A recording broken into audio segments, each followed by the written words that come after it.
A conexión de Vigo da nosa cidade e do conxunto da nosa área coas redes transeuropeas de transporte é unha cuestión absolutamente estratégica, vital para a nosa cidade. No obxectivo, dende logo, para o BNG firme e claro, de contribuir, de avanzar en referenciar Vigo como motor da Eurorrexión Galiza Norte de Portugal. E diante da falla dun compromiso real, dun compromiso efectivo, tanto pola Xunta do Partido Popular como polo Goberno español de coligazón entre o PSOE e Sumar, o BNG é quen está a dar a batalla, como demostra o enorme e continuado traballo que está a realizar a nosa eurodeputada Ana Miranda e que se concretiza agora nas 40 emendas formuladas polo Bloque Nacionalista Galego a proposta do denominado Mecanismo Conectar Europa, das que a continuación dará conta en maior detalle a compañeira Ana Miranda. No entanto, eu quixera, como portavoz municipal, suliñar varios aspectos precisamente pola importancia que teñen para a nosa cidade, como son que entre esas emendas se impulsa a necesidade de completar o corredor atlántico do que nin Vigo nin Galiza poden ficar excluídas, mellorando a conexión do Porto de Vigo ou a Blisán. En segundo lugar, recollendo a necesidade de avanzarmos tamén na mellora das redes ferroviarias, prestando especial atención precisamente ao eixo Vigo-Ourense e, en terceiro lugar, a necesidade de que este mecanismo, o mecanismo Conectar Europa, que vai acompañado dun importante paquete de investimentos dende a Unión Europea, sirva tamén para mellorar e construir novas infraestructuras nas áreas urbanas, como é o caso de Vigo, ou incluir tamén a necesidade de avanzarmos, de completar o desenvolvemento das autoestradas do mar, que para unha cidade como Vigo, que é un referente portuario de primeira magnitude a nivel europeo e a nivel internacional, é unha cuestión tamén de enorme relevancia.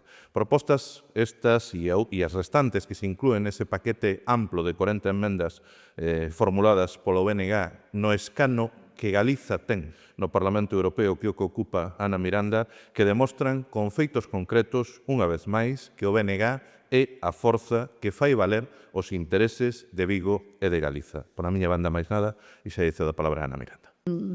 Quería comentar unha primeira información que vexades este mapa.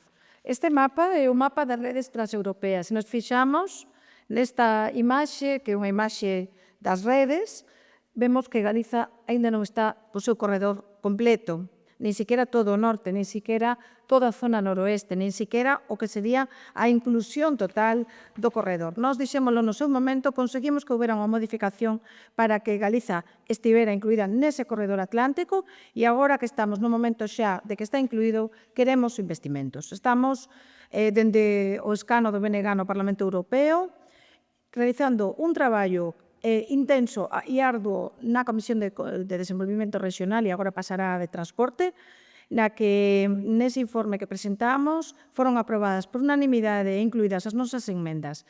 E agora paso a relatalas.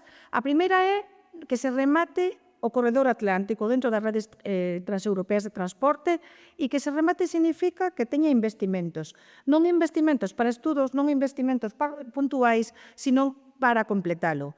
E non que sexa simplemente unha cuestión puntual ou con retrasos, como eses retrasos que vimos continuamente que se están sufrindo. A segunda cuestión é a inclusión das estradas do mar. Vigo é un porto principal, é un porto importantísimo na Unión Europea, tanto en cargo como en pesca, e queremos que haxa investimentos reais para esa continuación das estradas do mar, pero sobre todo das redes ferroviarias.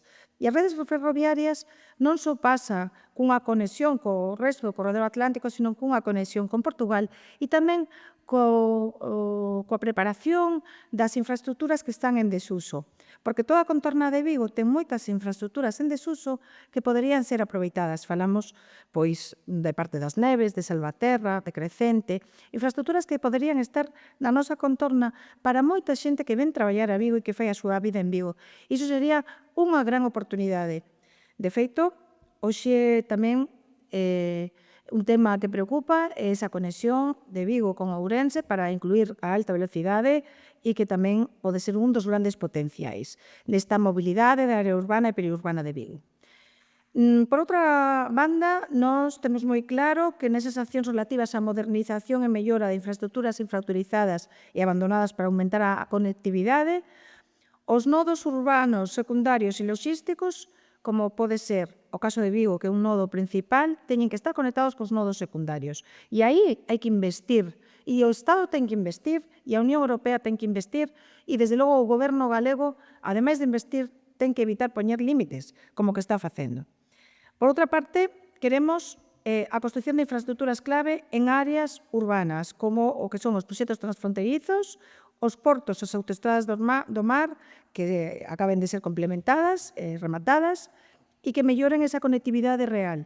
Falamos aí da Plesán, falamos tamén da mellora de conexións aeroportuarias, que tamén está incluído nas redes transeuropeas, e na que vemos unha vez máis como Vigo vai quedando atrás. E, por suposto, tamén outra cuestión que nos preocupa moitísimo, que é a da conexión con Portugal. Portugal e Galiza, o norte de Portugal e Galiza, teñen enormes potenciais para ter unha área de influencia, de comunicación, de traballo, de transporte, de cultura, e que se non hai transporte iso non se vai a efectivizar. Por parte de Portugal houve un avance nos investimentos, pero por parte do Estado español non houbo, e nós creemos tamén que é necesario protexer, conservar, restaurar, usar e xestionar esas infraestructuras que están en moitas delas en desuso ou sen investir o que debería para esa conexión, como ben o vemos no mapa, tan importante co norte de Portugal. É unha oportunidade. Dentro destas 40 enmendas nos pedimos un aumento de orzamento. Agora é a Comisión de Transporte a que vai decidir e despois pasaremos a toda a negociación do marco financiero plurianual. Nós queremos que os investimentos vayan para infraestructuras que teñan un uso civil, non un uso militar como está facendo e querendo a señora von der Leyen. Nós queremos infraestructuras que sirvan para a xente, para os povos. Nós queremos infraestructuras ferroviarias que sirvan para dar unha conexión maior e que non sigamos tendo unha situación periférica a propósito. Periférica porque non hai investimentos suficientes e que non se invista tanto en armamentos e si en investimentos para o transporte e para a xente. Esa é a nosa principal preocupación. O que foi tamén unha sorpresa moi grande foi que todas as enmendas foron aceitadas por todos os grupos parlamentares. Entón tamén é curioso, non? Que o PP aquí fai unha cousa e ali fai outra. Pero tamén é curioso que ver que a única voz galega de Vigo, a única voz realmente de Vigo no Parlamento Europeo que está defendendo que Vigo este como porto principal, como infraestructura principal de transporte para a conexión non só co resto da península, sino con Portugal, sino co resto da Unión Europea, e tamén como Vigo un núcleo que pode dar unha conexión periurbana con infraestructuras en desuso e melloras tamén para que haxa un maior uso dun modo de transporte como é o tren, que é sostible, que é moito máis ecolóxico, e que, se nos está obligando a que deixemos un pouco o coche de lado, precisamente para cumprir os obxectivos da Xenda 2030, o que non se nos pode poñer limitacións para que non se poña a funcionar infraestructuras que serían de moita utilidade. Estamos agora nese proceso de aquí ao mes de setembro, no que imos a ver se estas 40 enmendas van a ter tamén unha plasmación económica. Nós seguiremos batallando.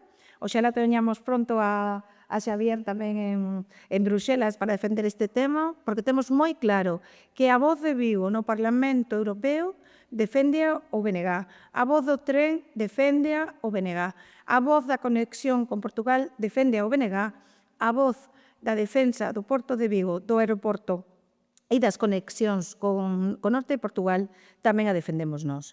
De feito, metimos varias enmendas como a da inclusión tamén das cidades europeas transfronteirizas, que ao final tamén o núcleo que veñen tamén é na conexión con Vigo.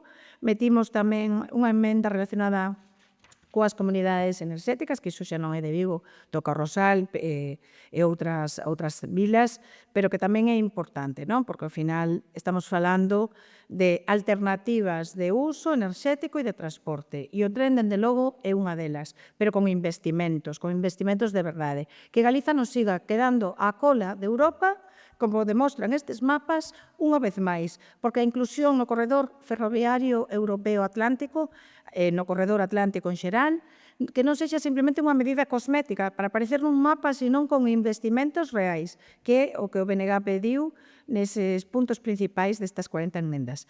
E pola nosa parte é iso, decir que Vigo vai a estar nos debates no Parlamento Europeo, que Vigo está incluído nesa mellora do transporte do remate do corredor atlántico e que nós faremos todo o posible para que teña moitos máis investimentos e obligar desa maneira ao Estado e á Xunta a que coparticipen neses investimentos europeos.